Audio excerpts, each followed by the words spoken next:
அன்பர்களே, ஒருவர் சிம்ம லக்னத்திலே பிறந்து அவர் ஜாதகத்திலே லக்னத்திற்கு 7ஆம் இடத்திலே குரு பகவான் இருந்தாலும், அல்லது அந்த 7ஆம் இடத்திலே உள்ள குரு பகவானோடு லக்னத்திற்கு 6ஆம் இடமாகிய மகரத்திற்கு அதிபதியாகிய சனி பகவான் இருந்தாலும், அல்லது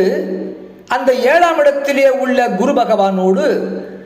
லக்னத்திற்கு 12ஆம் இடத்துக்குரிய சந்திரன் உடன் இருந்தாலும் அந்த ஜாதகருக்கு